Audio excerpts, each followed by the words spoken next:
Hello, my crafty friend. If you clicked on this video because you are curious what comes out of 6 months of Fodder School 5, you are definitely in the right place.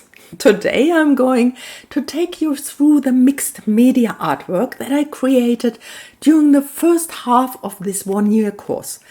From alcohol inks and jelly printing to lace and paper and paint and a few things I had never really dared to try before. So now I wouldn't call myself an artist or something like that. I've always felt much more at home in the world of crafting, so this has been a bit of a stretch for me in places. But what surprised me is how these small bite-sized lessons made it feel possible for me to just begin and to keep going. And to watch pieces slowly take shape, sometimes in ways I didn't expect at all.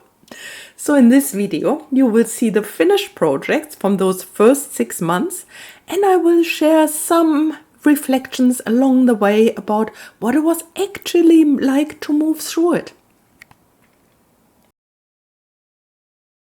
Okay, let's go through it month by month. October started with a Fodder challenge with 12 little projects where the teachers introduced themselves. And I managed to participate in 6 of them. The first one was by Cheiron, and we worked with alcohol inks and made these little cards here. I got carried away and made so many little of these heart cards. Can you see? Different sizes, different shapes. I love the vibrancy of the colors. I had never done anything like that before, which is true for I think all of the projects.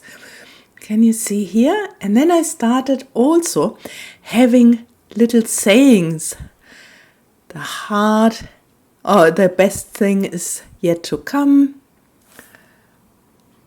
And it's the little things that make life big. This one is the wrong way around. Go where your heart takes you. Yeah, start doing what you love.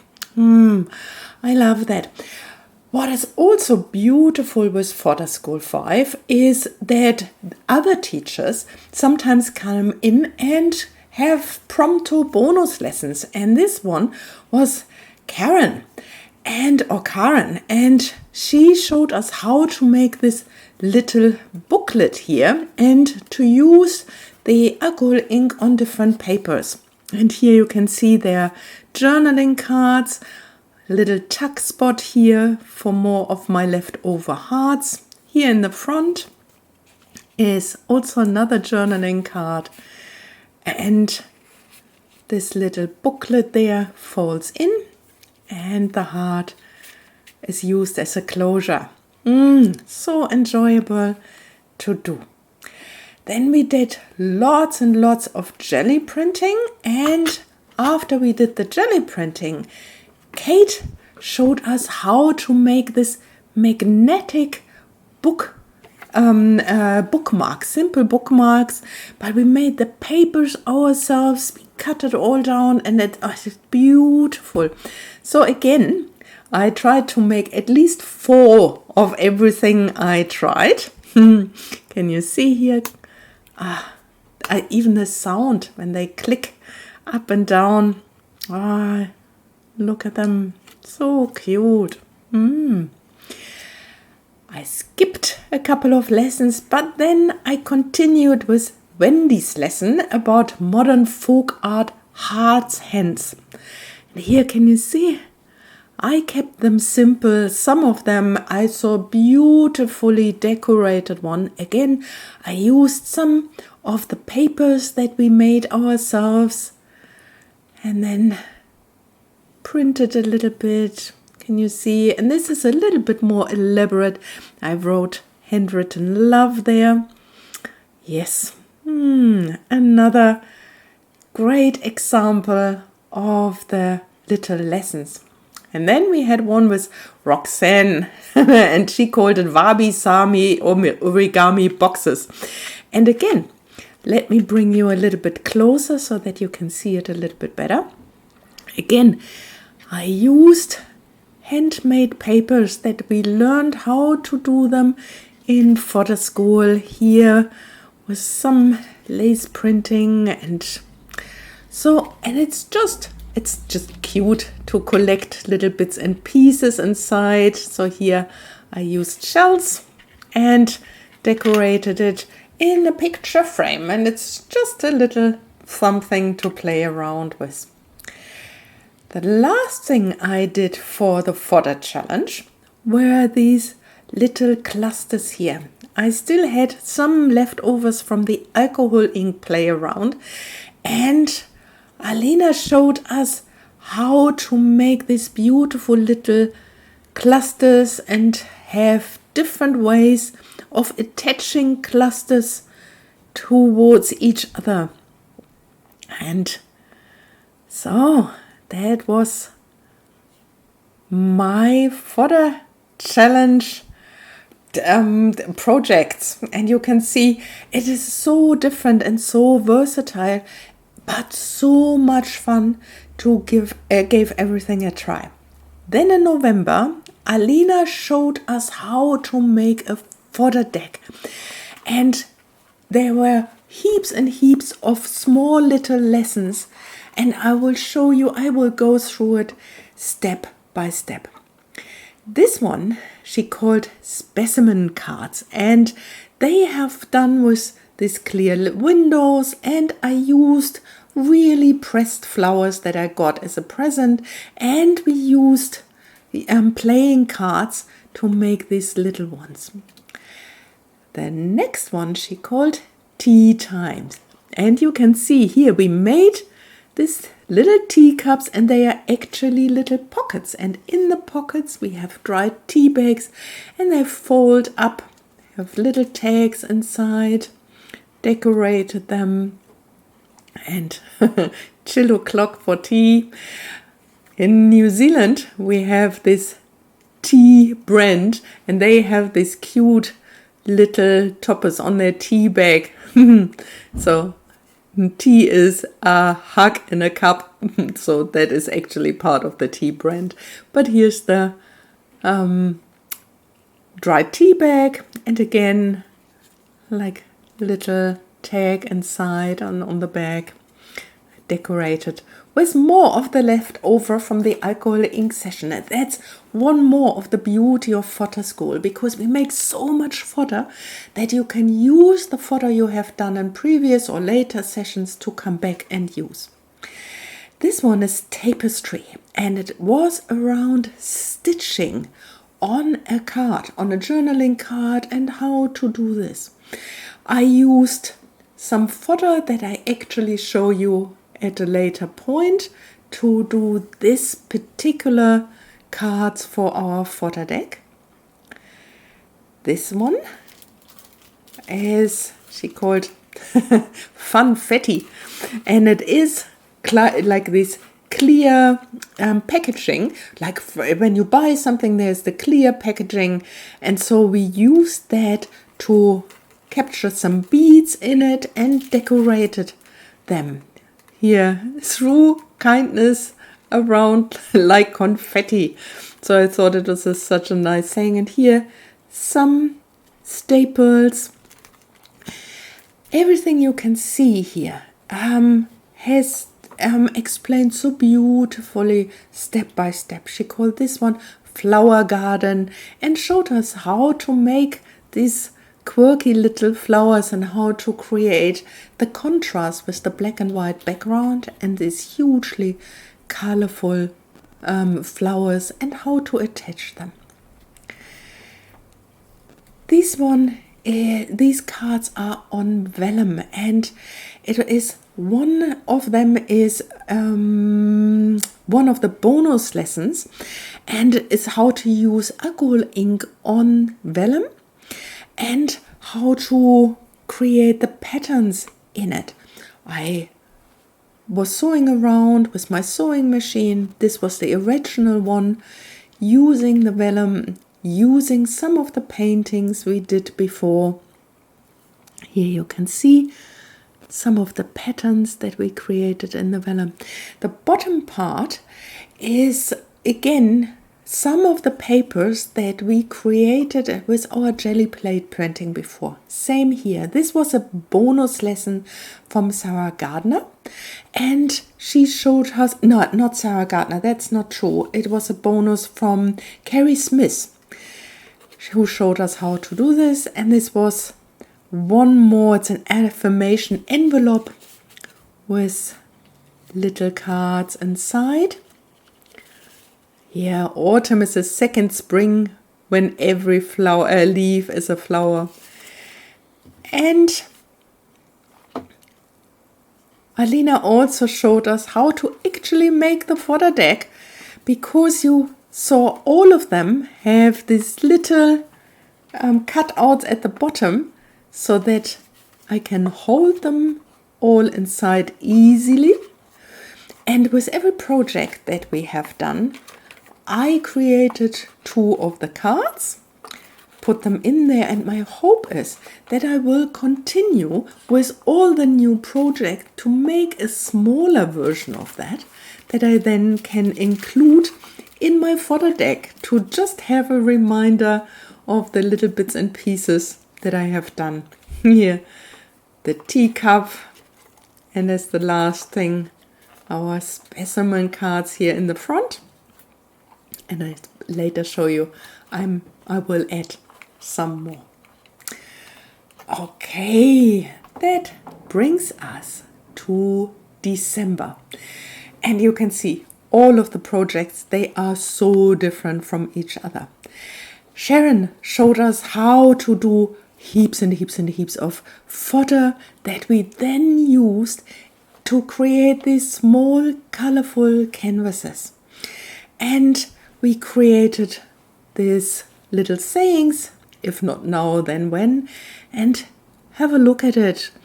I love especially how this goes around, and I was so lucky to find this magnetic frames. Can you see? I put it on our fridge, and here I have one in blue, and all the little details, like little glitter here, you do you, and all the colorful papers you can see in the background. We learned how to make them. We learned how to make the delicate fodder that you see on there.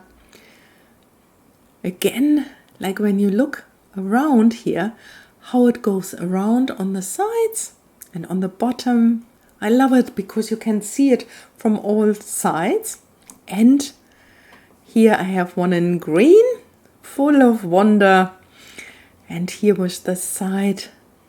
Really, really enjoyable little projects. And as I said before, I've never done anything like it. But step by step, I was walking through it and enjoyed every little bit. This one was way out of my comfort zone. Jane Chipp with her lace and photo box. It like such a rich experience, I can tell you. She was inspired by the topic of lace, and you can see here I have heaps of fodder on tracing paper and on coffee dyed paper I can use for many, many more projects to come. And she asked us to find a box and showed us how we can make this little treasure box, how to age photos, how to make this little pin cushion at the back, how to work with lace and paste and all of this. And step by step, she walked us through how to decorate, like in this quirky way, these old photos. And I stuck to my pink color palette here, and you can see I love how they turned out.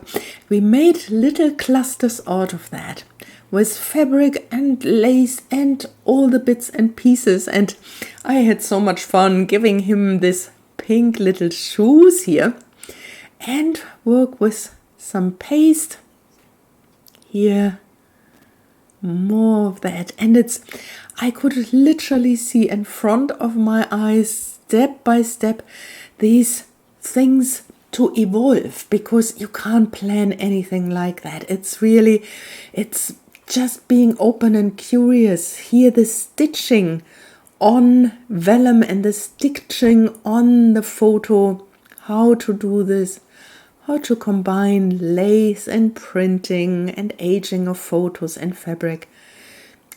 Such an enjoyable task. Look at that, how quirky they become. And it's like, it is so such a enjoyable thing to go over it with my fingers. Like the texture experience is just beautiful. And yeah, with all the different techniques. Again, the little cushion on the bottom, the lace that is holding all of the photos inside. It's like this wonderful little treasure box. And yes, I never even saw anything like it. And again, what happened is that we had an extra bonus lesson that this time with Lika Young. She showed us how to make this pocket where we can then put our leftover photos in. And so I used some of my fodder paper, made another one that was fodder tracing paper, and some of the leftover lace I put inside, like with these 3 little pockets. Again, look at this. I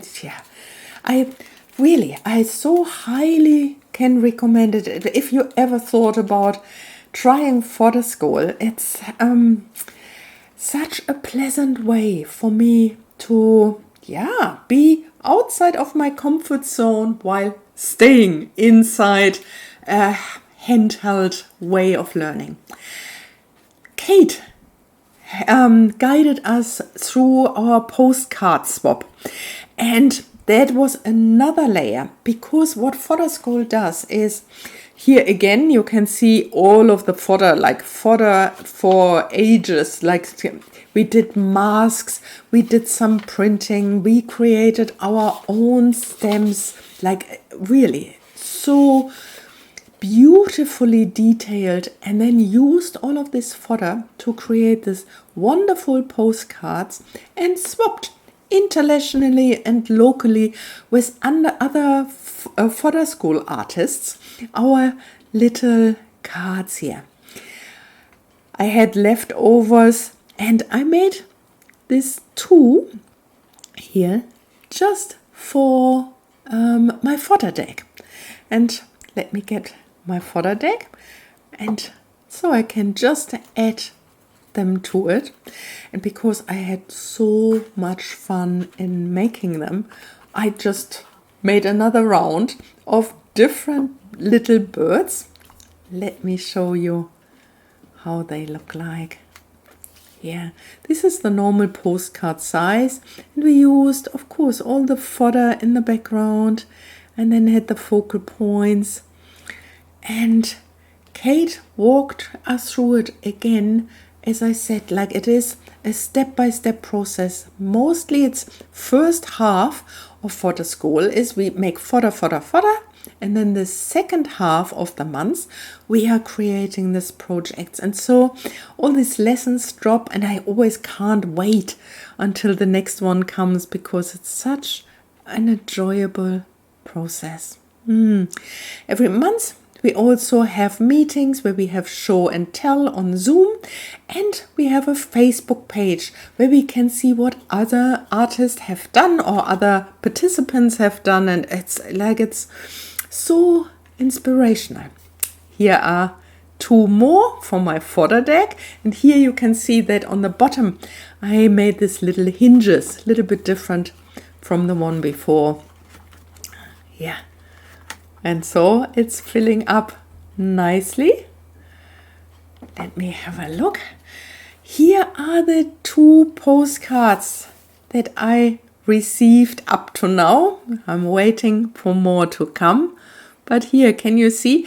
They look similar and they also use the little birds, but at the same time, they look different. They have a slightly different color scheme. And the birds, of course, they are a little bit different from mine. But you can see the theme there. And so it's so enjoyable to see what other artists have done. And this is the last one. And this, this was the highlight for me.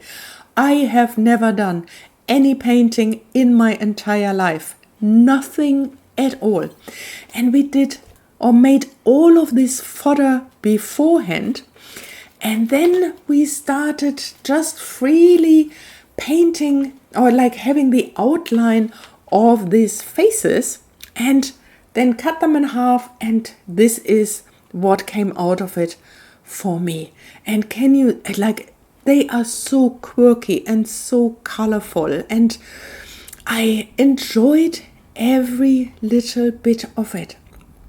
And like the process of developing something like that, it is like these little artworks, they unfolded in front of my eyes, and it's the process that I am enjoying so much. It's not so much me doing this, me knowing exactly before how it will look like or how the end product will look like, but more like me observing the entire process of art making in itself. And I can't recommend it highly enough. If you ever had an urge to do this, like, and I'm not paid by Fodder School 5, I literally just sharing my joy and my fascination and my love and care for the process of mixed media art here. Can you see this one, for example? It smeared a little bit because the black pen I used was not waterproof, and so it was smearing, but it doesn't matter because it becomes just part of the process. And I learned about it. I learned, okay, this one is not waterproof. In the beginning of Fodder School, they recommended or invited us to use a color scheme. And I allowed my inner little girl to choose the colors. And you can see how colorful and bonbon like they are.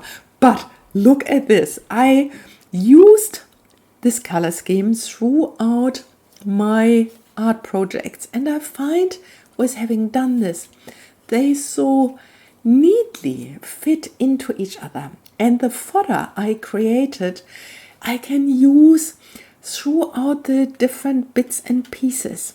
I used them for the bookmarks. Some of them I used for the hearts. Then part of the fodder ended up in my postcards or on my hamsters, on my hands. They ended up in the here in the photos. They ended up in the fodder decks and here in my little canvases.